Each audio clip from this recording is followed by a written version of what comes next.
사도신경으로 신앙 고백 드리겠습니다.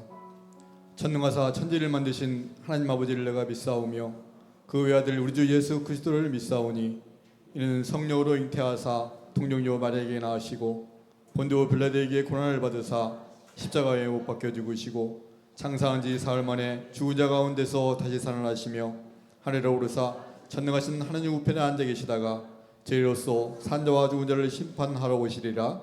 성령을 믿사오며 거룩한 공예와 성도가 서로 곁하는 것과 죄를 사하여 주시는 것과 몸이 다시 사는 것과 영원히 사는 것을 믿사옵나이다.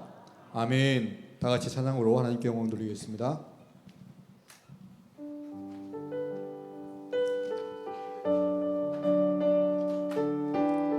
할렐루야. 어떻게 점심도 잘 드셨죠? 네, 정말 날씨가 너무나 좋습니다. 그죠?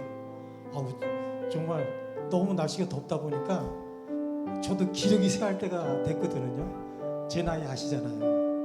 겉으로는 좀 젊어 보여도 나이는 만만치 않거든요. 정말 살만 납니다. 정말 살만 나고요. 자, 우리가 살만 나는 동안에 또 하나님은 언제나 우리와 함께 하시고 또 우리에게 원하고 바라시는 그런 일이 있는데 예배를 바라시고 찬양을 원하시고, 자, 우리 그분의 영광을 위해서 오늘도 힘을 다하여 또 주님 앞에 찬양하러 나가는 복된 예배의 시간 되시길 간절히 바라고 원하겠습니다. 오늘 찬양위원회 헌신 예배거든요. 우리 그동안에 애쓰고 수고한 이 모든 분들 박수 한번, 격려 박수 한번 올려드릴까요? 정말 찬양위원회 각 한 분 한 분마다 하나님의 영광을 위해서 많은 수고와 많은 애를 쓰고 계신다는 거 여러분들이 알았으면 좋겠고요. 언제나 그분과 늘 협력자가 되어서 하나님을 더더욱 높이는 우리 각자의 모든 우리 성도들이 되길 간절히 바라고 원하겠습니다. 자, 찬양 드리겠습니다.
나를 만지소서. 상하고 깨어져 지친 나를 새롭게 하소서. 성령의 바람 시들은 내 영 살리소서. 성령 하나님, 성령 하나님 나를 만지소서. 상하고 깨어져 지친 나를 새롭게 하소서. 성령의 바람 시들은 내 영 살리소서.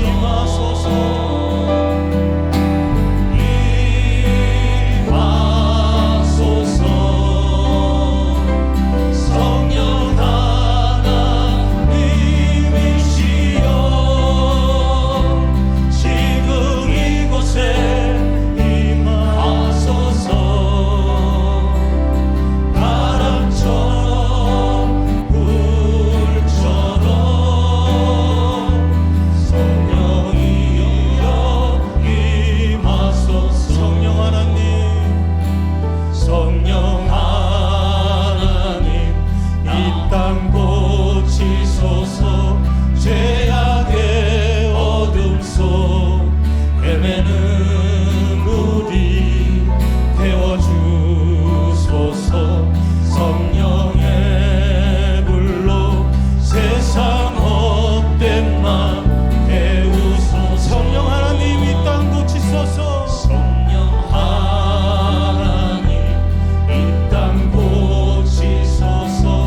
죄악의 어둠 속 헤매는 우리 태워주소서. 성령의 불로 세상 헛된 맘 태우소서.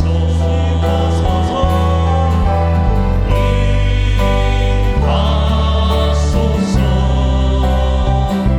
성령 하나님이시여 지금 이곳에 임하소서. 바람처럼 불처럼 성령이여 임하소서. 임하소서.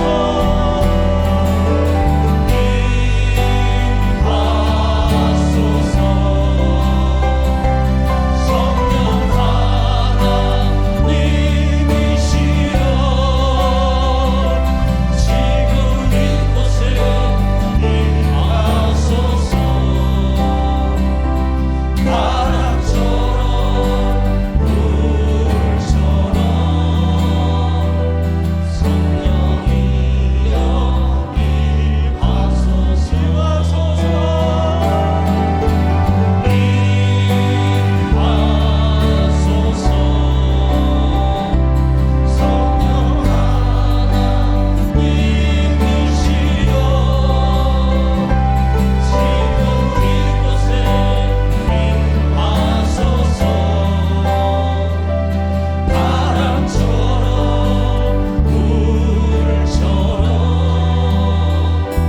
성령이여 임하소서.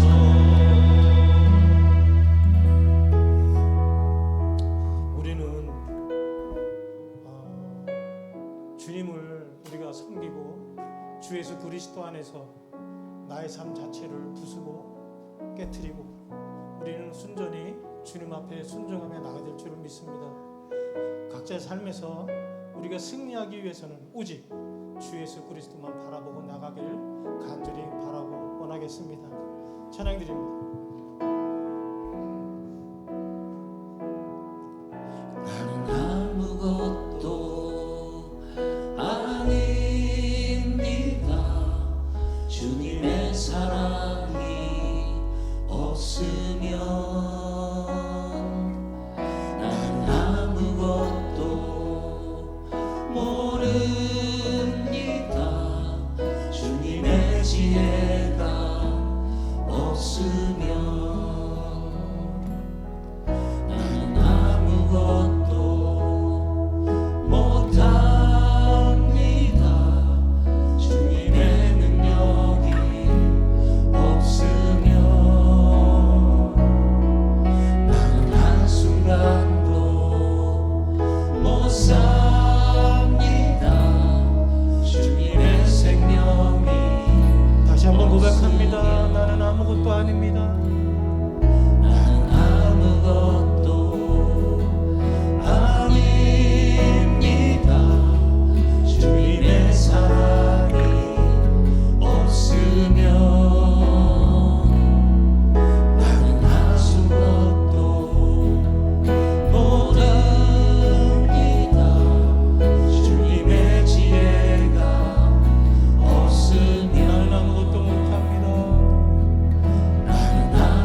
같이 기도하길 원합니다. 우리 교회와 찬양위원회를 위해서 이 시간 마음을 다하고 뜻을 다하여 주님 앞에 간절하게 기도로 나가도록 하겠습니다. 기도합니다.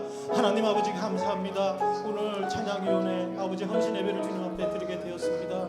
아버지 마음을 다하고 뜻을 다하여 늘 주님을 섬기는 우리 찬양위원회 각 단원들이 될 수 있도록 인도하여 주옵시고 언제나 주님 사랑 안에 거하는 우리 모두가 될 수 있도록 인도하여 주옵소서. 참 좋으신 아버지 하나님, 찬송과 영광이 되시는 주님께 감사와 찬송과 경배를 드립니다. 어디서 와서 어디로 가는지 알지 못하고 죄악 중에 방황하던 우리에게 예수님께서 오셔서 우리를 새로운 존재로 거듭나게 하시고 천국과 영생과 구원의 기쁨으로 충만케 하여 주신 은혜에 감사드립니다.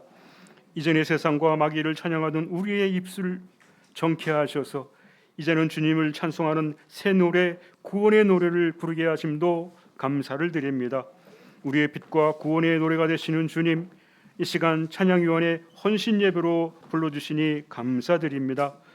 호흡 있는 자마다 여호와를 찬양하라 하신 주님, 우리의 찬양이 우리 자신의 기쁨이나 사람의 귀를 즐겁게 하는 찬양이 아니라 오직 하나님을 기쁘시게 하며 하나님만을 향한 찬양을 드릴 수 있도록 인도하여 주옵소서.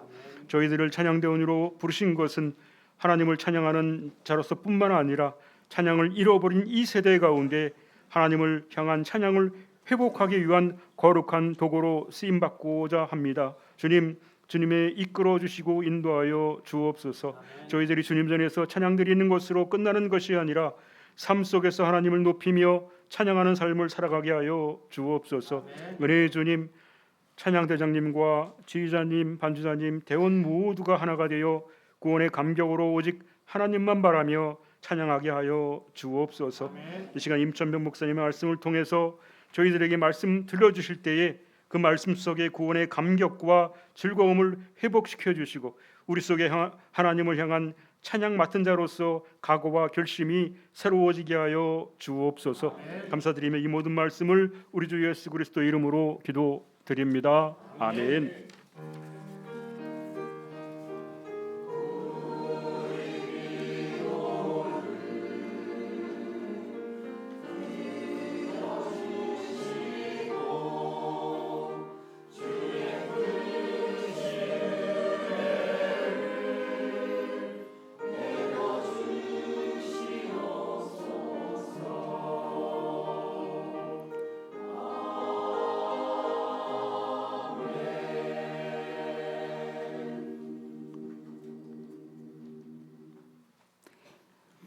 우리에게 주신 오늘 말씀은 시편 23편 1절부터 6절 말씀입니다.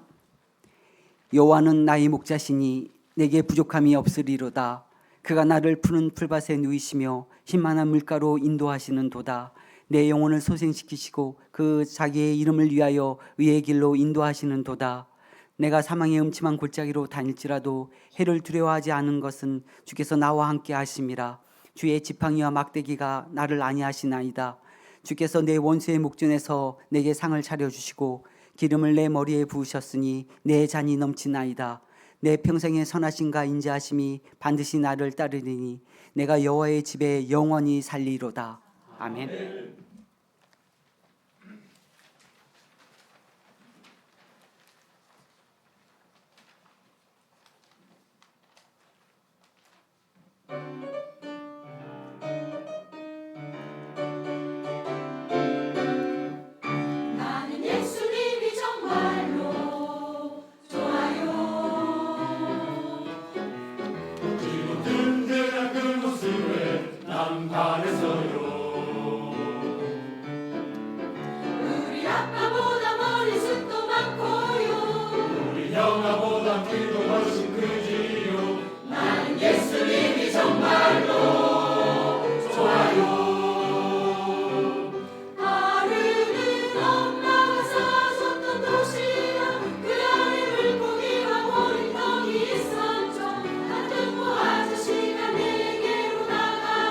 예수님께 모두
그렇다면 나는 전국에서 예수님과 제일 친한 친구가 되래요. 우와, 난 예수님이 정말로 좋아요.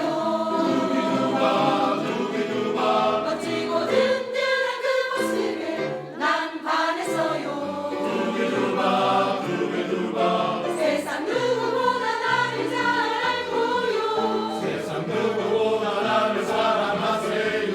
나는 예수님이 정말로, 나는 예수님이 정말로, 나는 예수님이 정말로 좋아요.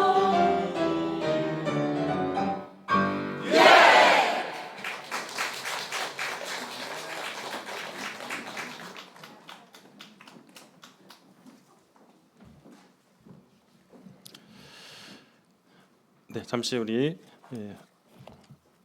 말씀을 잠시 우리 기도하도록 하겠습니다. 하나님, 오늘도 이 시간 또 귀한 찬양으로 주님께 나아갑니다. 우리 찬양 헌신 예배를 통하여서 정말 예수님이 우리의 모든 것 되시고 참 좋으신 것을 고백합니다. 이 시간 말씀 가운데 주님 앞에 나아가오니 은혜 베풀어 주시고, 주님 부족한 자 입술을 붙잡아 주셔서 이 시간 사람의 말과 사람의 생각이 아닌 오직 하나님의 뜻과 하나님의 깊으신 말씀만이 전가되어지는 은혜 시간 되게 하여 주시옵소서. 부족한 자 입술을 붙잡아 주시옵소서. 예수님의 이름으로 기도합니다. 아멘. 네, 오늘 이렇게 오후 예배, 우리 찬양 헌신 예배로 또 오신 많은 성도들에게 또 말씀이 주는 위로와 힘이 넘치길 소망합니다. 네, 늘 찬양은 참 힘 나는 것 같아요. 오늘 참 은혜로운 찬양을 통해서 정말 예수님이 얼마나 좋으신 분인지 같이 말씀을 통해 또 나누는 시간 되기를 소망합니다. 제가 대학교 다닐 때 저희 지도 교수님이 저에게 그런 질문을 하셨습니다. 어떤 질문을 하셨냐면 찬양에 대해서 준비할 때 가장 중요하게 여긴 것이 무엇이냐라는 질문이었습니다. 저는 그 당시 단순하게 대답을 했어요. 네, 음정과 박자가 잘 준비된다라고 말을 드렸는데 그 교수님께서 하시는 말씀이 그거는 기본적으로 준비를 해야 되는 것이고 가장 중요한 것이다라고 말씀하셨습니다. 그것이 뭐냐면 바로 가슴으로 고백하는, 즉 신앙의 고백이 담긴 찬양이 중요하다는 것이죠. 그러니까 기본적으로 그 찬양을 하기 위해서 갖춰야 될 것들도 갖춰야 되지만 가장 중요한 것은 마음의 표현을 통해서 그 마음이 잘 전달되어져야만이 그것이 많은 사람들에게 은혜를 끼칠 수 있다는 것을 얘기하는 것입니다. 제가 이런 말씀을 드리는 이유가 무엇이냐면 오늘 찬양위원회 또 우리 헌신 예배를 또 준비하면서 제가 어떤 말씀으로 또 같이 나눌까 또 고민하고 또 고민하다가 이게 도입부를 말씀을 드립니다. 사실 말씀을 준비하면서도 찬양에 관련돼서 무엇을 할까라도 굉장히 많이 기도하면서 준비를 하였습니다. 기도하는 가운데 하나님께서 깨닫게 하신 것은 시편 말씀을 가지고 나눴으면 좋겠다라는 마음을 주셔서 본문을 정하게 되었고요. 그래서 시편 중에서 우리가 너무 잘 알고 있는, 아마 여기 계신 분들 중에서 아마 대부분이 암송할 정도로 알려져 있는 시편 2, 3편의 말씀을 가지고 나눌 건데요. 오늘의 그 핵심은 찬양이지만 가장 중요한 것은 찬양은 신앙 고백이다라는 제목으로 같이 은혜를 나누고자 합니다. 시편 2를 보면 시편은 우리가 찬양시로 많이 알려져 있죠. 다른 말씀들을 보면 몇 장 몇 절로 되어 있지만 시편은 시편 몇 편으로 되어 있습니다. 아마 그 정도는 너무 잘 아시고 있는 것이죠. 특히 시편 150편 전체를 봤을 때 절반 이상에 가까이 이 시편을 쓴 사람을 보면 우리는 잘 알고 있는 다윗이죠. 다윗의 인생을 우리는 너무 잘 압니다. 제가 굳이 말씀드리지 않아도 여기 계신 분들은 다 잘 알 거 생각이 들어요.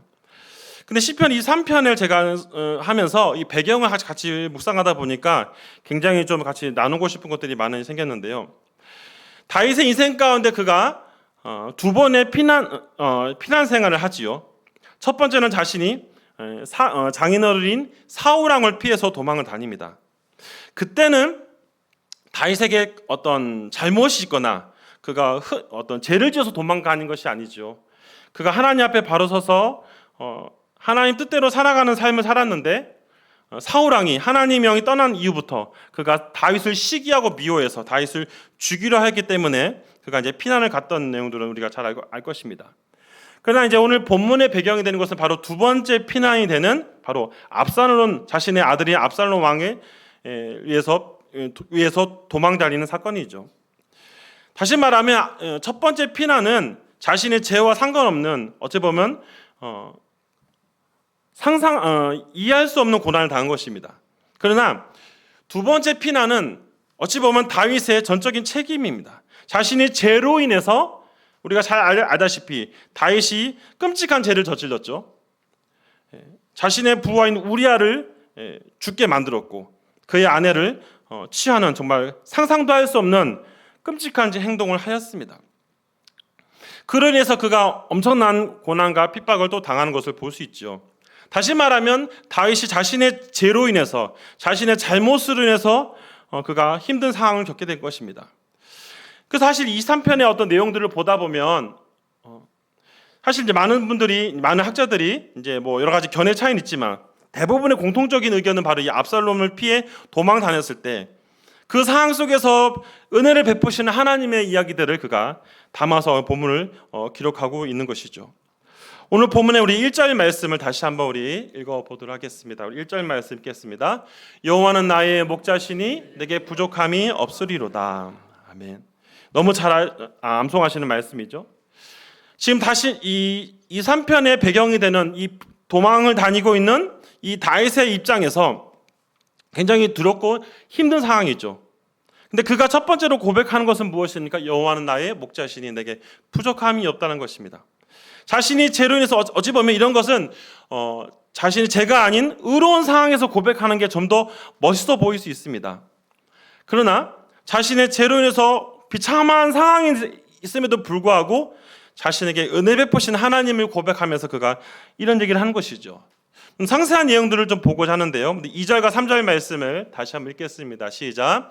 그 나를 푸른 풀밭에 누이시며 실만한 물가로 인도하시는도다. 내 영혼을 소생시키시고 자기 이름을 위하여 의의 길로 인도하시는도다. 여러분 2절과 3절은 이제 우리가 다 아시다시피 다윗에게 베풀어 주신 하나님의 어떤 은혜들이 기록되어져 있습니다. 2절과 3절을 다시 이제 보시면 그가 실만한 물가로 인도하게 하시는 하나님, 그걸 소생시키시고 그에게 많은 은혜를 베푸신 하나님의 이야기들을 보여주고 있죠. 사실 이 본문을 읽으면서 다윗이 고백한 건 뭐냐면 자기가 이렇게 왕이 되고 자기 이런 풍요로운 삶을 살아갈 수 있었던 모든 것은 하나님의 은혜가 아니면 설명할 수 없다는 것입니다. 여러분 이스라엘의 그런 나라에서 가장 최고의 전성기를 누웠던 시기가 바로 다윗 왕 시기죠. 물론 이제 다윗 위에 솔로몬 때까지도 물론 타락하기 전까지에도 또 은혜가 넘쳤지만 다윗이 전쟁을 하면 하나님께서 다 이기게 하셨습니다. 그만큼 다윗은 하나님의 은혜 가운데 살아가고 있다는 사실도 보여주고 있죠. 사실 이런 부분에 대해서는 또 성경을 읽다 보니까 연결되는 말씀이 있습니다. 사무엘하 7장 12, 13절 말씀인데요. 같이 한번 읽겠습니다. 내 수완이 차서 내 조상들과 함께 누울 때 내가 내 몸에서 내 씨를 내 뒤에 세워 그의 나를 경고하게 하리라. 그는 내 이름을 위하여 집을 건축할 것이요 나는 그의 나라 왕위를 영원히 경고하게 하리라. 네, 하나님께서 다윗에게 분명히 약속해 주신 것이 바로 그 나라를 경고하게 해주시겠다는 은혜의 말씀입니다. 사실 어찌 보면 다윗에게 있어서 지금 범죄한 그의 인생 가운데 하나님께 은혜를 베푸신다는 것이 어찌 보면 조금 이해가 안 될 수도 있습니다. 그러나 하나님은 어떤 분이십니까? 하나님은 다윗을 부르시고 그에게 통일왕국을 이뤄 가시면서 또 기름을 부으시고 훈련시키는 모든 과정 가운데 그에게 선하게 이끄시는 하나님이라는 사실들을 다윗은 고백하고 있는 것이죠. 또 이어서도 말씀을 보겠는데요. 우리 본문의 4절과 5절 말씀을 읽겠습니다. 시작. 내가 사망의 음침한 골짜기로 다닐지라도 해를 두려워하지 않는 것은 주께서 나와 함께 하심이라. 주의 지팡이와 막대기가 나를 안위하시나이다. 주께서 내 원수의 목전에서 내게 상을 차려주시고 기름을 내 머리에 부으셨으니 내 잔이 넘치나이다. 여러분, 지금 다윗이 범죄를 저질렀습니다. 이 4절과 5절에서 보면은 사망의 음침한 골짜기, 사망이라는 이 음침한 골짜기라는 단어를 살펴보니까 죽음이라는 단어와 그림자라는 단어가 같이 포함되어 있습니다. 물론 이제 해석에 있어서 죽음 자체를 말한 것이 아니라 어두움, 그런 영적 타락함, 그런 부분들을 다루고 있죠. 그러나 좀 더 본문을 해석하다 보면서 알게 된 건 뭐냐면 단순한 죽음이 아니라 무엇입니까? 두 번째 죽음, 즉 하나님과 영원히 분리되는 죽음을 얘기하는 것이죠. 다시 말하면 무엇입니까? 지옥 가는 그런 비참함입니다. 근데 어찌 보면 다윗의 인생 가운데 지금 그가 살인죄와 간음죄를 저질렀음에도 불구하고 무엇입니까? 하나님이 그에게 은혜를 베푸시는 것을 볼 수 있어요. 이해가 안 됐을 수 있죠. 근데 이것은 우리가 어떻게 이해되냐면 또 이렇게 오해해서는 안 됩니다. 그가 물론 이제 회개한 장면도 있어요. 그의 신앙의 고백도 함께 한 것도 있지만 우리가 분명히 봐야 될 건 뭐냐면 다윗이 회개하기 전에 하나님이 기회를 주신다는 사실입니다. 다시 말하면 무엇이냐면 우리가 알다시피 나단 선지자를 통해서 하나님이 기회를 주시는 거예요. 그냥 사실 그가 타락했기 때문에 하나님이 바로 심판할 수도 있죠. 그 심판에 대해서 다윗은 어떠한 변명도 할 수가 없습니다. 왜요? 자신이 범한 죄이기 때문이죠. 하나님 앞에 어떤 말도 할 수 없습니다. 하지만 하나님은 그를 불쌍히 여기셨고 그에게 회개할 기회를 나단 선지를 통해 주신 것이죠. 그때 그가 듣고 깨닫고 회개하였다는 사실입니다. 자, 이것에 대해서 또 설명하고 있는 말씀이 있는데요. 사무엘하 12장 13절 말씀하고 10절 말씀이 있는데요. 먼저 같이 한번 읽겠습니다. 시작. 다윗이 나단에게 이르되 내가 여호와께 죄를 범하였노라 하매 나단이 다윗에게 말하되 여호와께서 당신의 죄를 사하셨나니 당신이 죽지 아니하느니와 이제 내가 나를 업신여기고 햇사람 우리아의 아내를 빼앗아 내 아내로 삼았은즉 칼이 내 집에서 영원토록 떠나지 아니하리라 하셨고, 이번 13절과 10절을 연결해서 보시면 무엇입니까? 하나님이 다윗을 버리진 않았다는 사실이에요. 근데 중요한 건 뭡니까? 그가 죄를 저질렀기 때문에 죄에 대한 분명한 책임을 하나님이 물으시는 거죠. 칼이 집안을 떠나지 않겠다. 간음죄를 저질렀기 때문에 간음으로 고통을 당할 것이고 또 사람을 죽게 만들었으니까 죽음에 대한 그 아픔을 분명 하나님께서 책임을 물으시는 것을 볼 수 있습니다. 하지만 중요한 건 뭐냐면 다윗을 버리지 아니했다는 사실입니다. 자, 신학교 다니면서 이제 우리 교단에서 중요하게 가르치는 것이 있습니다. 그것은 뭐냐면 하나님의 예정이에요. 하나님이 사람을 태초 전부터 선택하시고 부르셨다는 사실입니다. 그러니까 사람이 의지로 노력해가지고 부름받은 것이 아니라 하나님의 전적인 은혜로서 택함을 받은 거예요. 다윗의 인생 가운데 물론 그가 선한 삶을 많이 살았죠. 하지만 오늘 본문에서는 그는 가장 비참한 인생을 살아가는 그런 존재였습니다. 하지만 그럼에도 불구하고 하나님이 회개할 기회를 주시고 사망이 음침한 그런 골짜기로 스스로 가서 멸망의 길로 갈 수 그런 사람이었지만 하나님이 회개를 통해 그를 버리지 않는 그런 은혜를 베푸신 것입니다.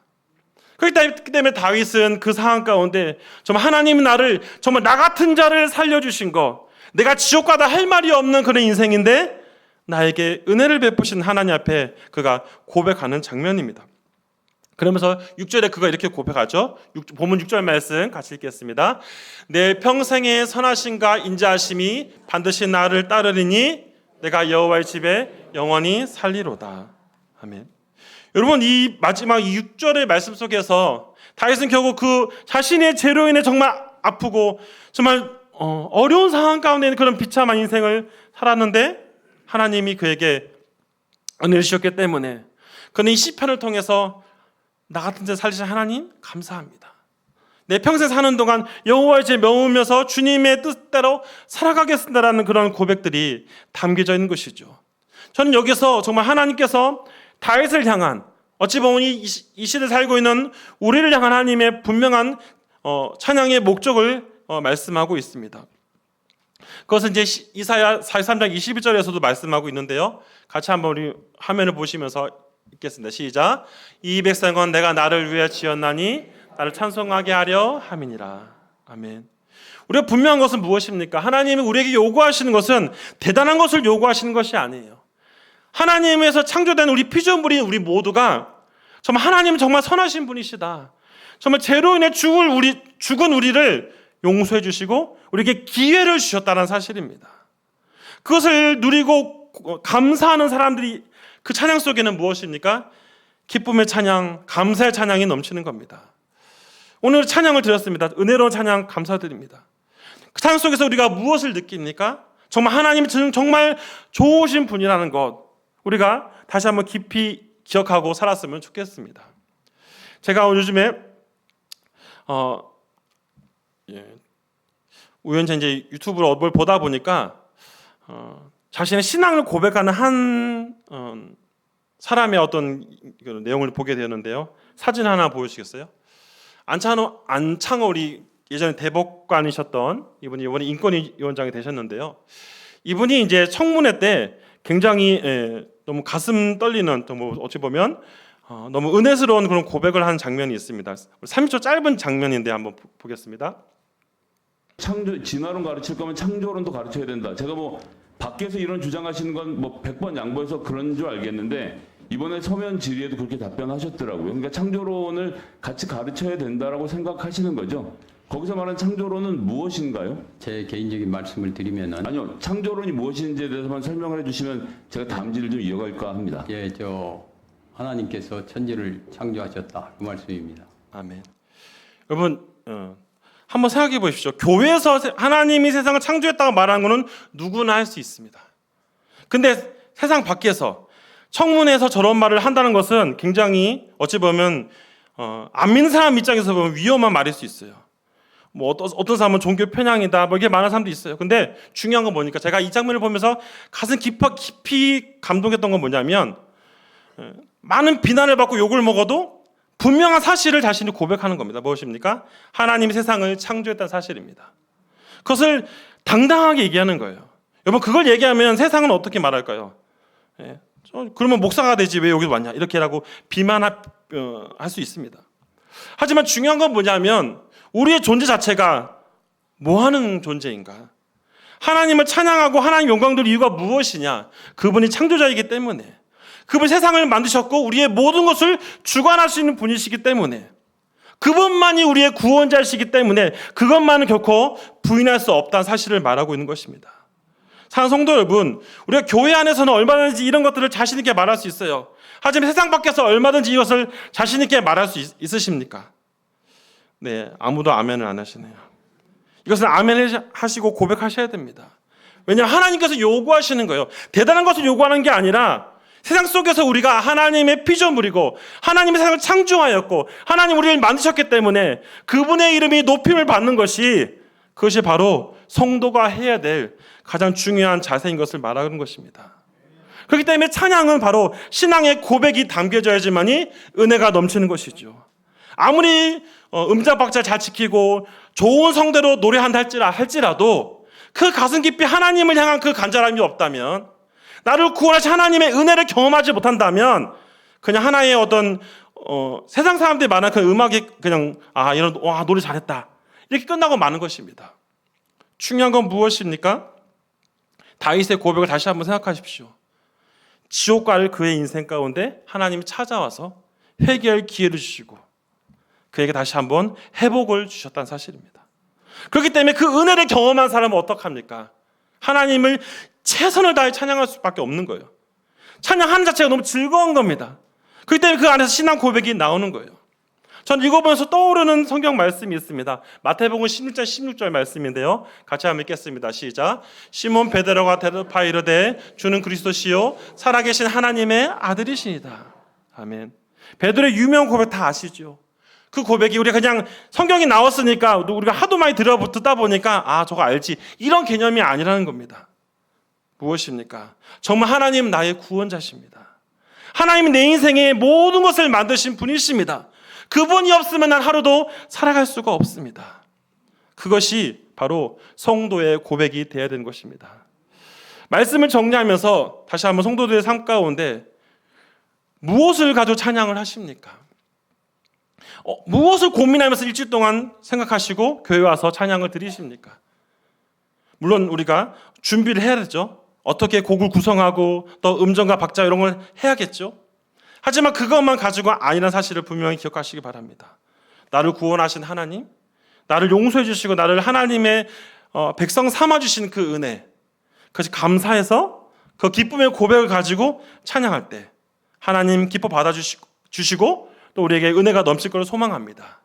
앞으로도 하나님을 찬양할 때 그런 신앙의 고백을 담아 다윗 같은 자도 용서해 주신 하나님께서 우리도 용서해 주시고 우리를 천국 시민 삼아 주신 그 하나님께 감사하며 나아가는 우리 모든 성도들 되기를 소망합니다.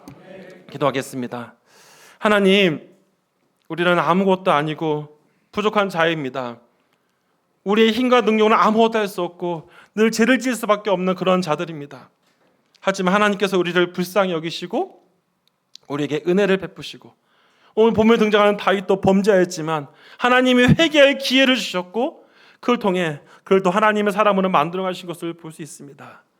하나님, 우리가 앞으로 계속 찬양하면서 우리가 잊지 말아야 될 것, 우리의 마음을 담아 나를 구원하신 하나님께 감사하며 그 은혜 하나님을 찬양하는 삶을 살아가도록 신앙의 고백을 담아 마음을 담아 하나님을 찬양하는 우리 모든 한서재 교회 성도들 되도록 역사하여 주시옵소서. 예수님의 이름으로 기도합니다. 아멘.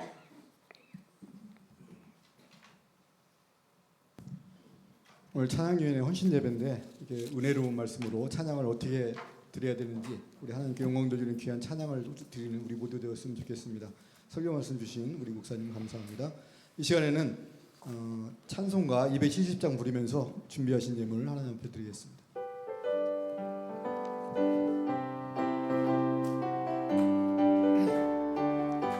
박수 치면서 저는 주님의 사랑과 거룩한 보혈의 공로를 우리 다 찬양을 합시다.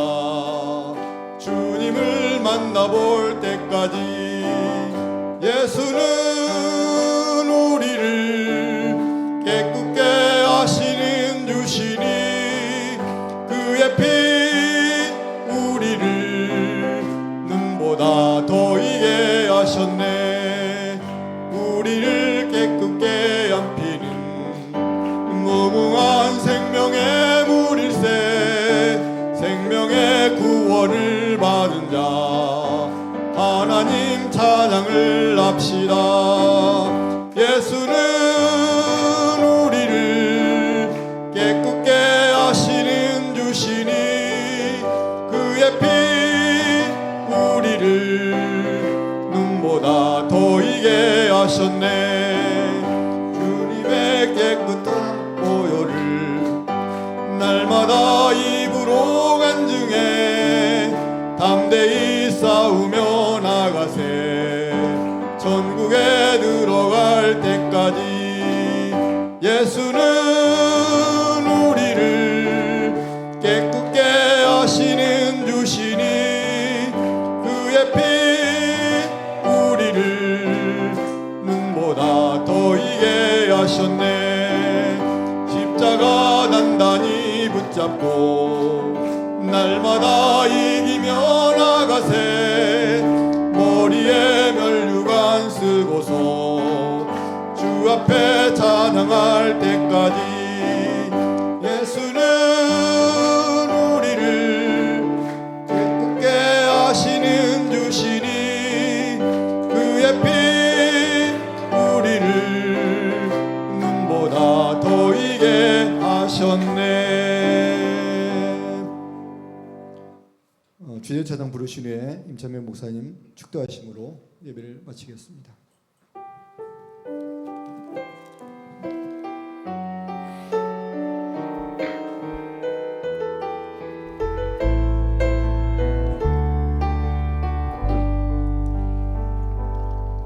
지금 서 있는 이곳에서 높임을 받으소서.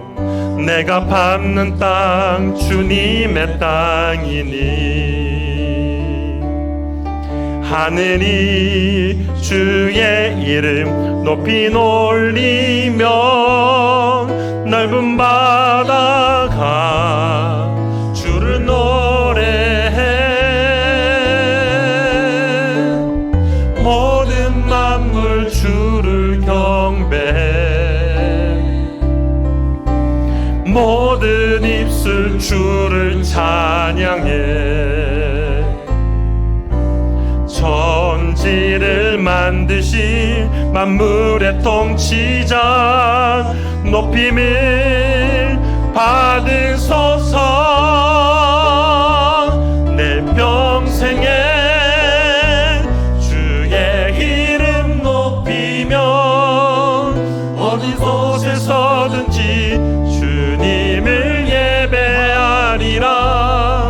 내가 밟는 모든 땅 아버지의 영광이 선포돼야 하리.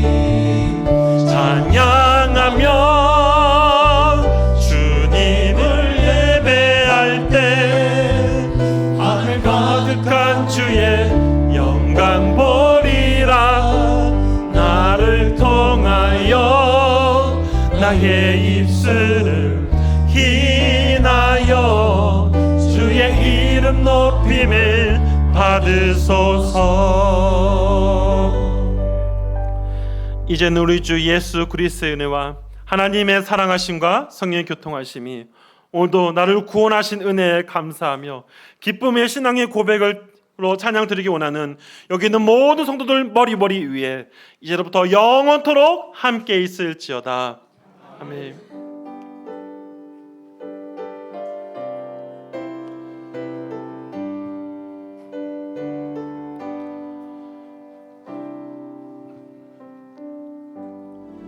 하나님 아버지, 오늘도 이 시간 말씀을 다시 묵상하면서 정말 우리를 사랑하시고 은혜를 베푸신 하나님을 찬양합니다. 하나님, 우리 헌신 예배를 통하여서 다시 한번 우리의 마음을 다하 주님을 찬양하게 하여 주시옵소서. 구원해 주신 하나님께